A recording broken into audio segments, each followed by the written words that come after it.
สบายดีเด้อเนาะสบายดี FC ทุกท่านเนาะที่ติดตามผลอยู่เนาะเอาเนาะสำหรับคลิปนี้ผลก็ได้มายืนอยู่ที่บายเนาะอ่าทุ่งหินเนาะ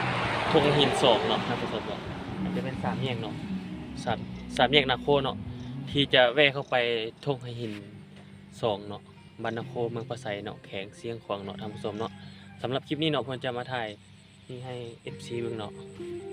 อันนี้จะเป็น EP 1เนาะสำหรับ EP ต่อไปเนาะจะเป็น EP 2ผมจะไปถ่ายทุ่งหิน2เนาะให้ทุกท่านได้เบิ่งเนาะสำหรับคลิปนี้จะเป็น EP 1เนาะมาถ่ายเนาะอันนี้ก็เป็นป้ายด้วยเนาะป้ายอันแรก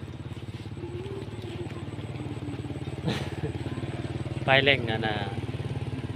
มรดกโลกเนาะทุ่งหินมรดกโลกทุ่งหิน2เนาะบ้านนาโคเมืองปะไสเนาะแขวงเสียงขวางเนาะ ครับผมเนาะประมาณนี้เนาะสำหรับ EP ต่อไปเดี๋ยวผมจะไปถ่ายทุ่งหิน2ให้ทุกท่านได้ดูเนาะสำหรับคลิปนี้เป็น EP 1เด้อเนาะเดี๋ยวเจอกัน EP 2เนาะบ๊ายบายเนาะ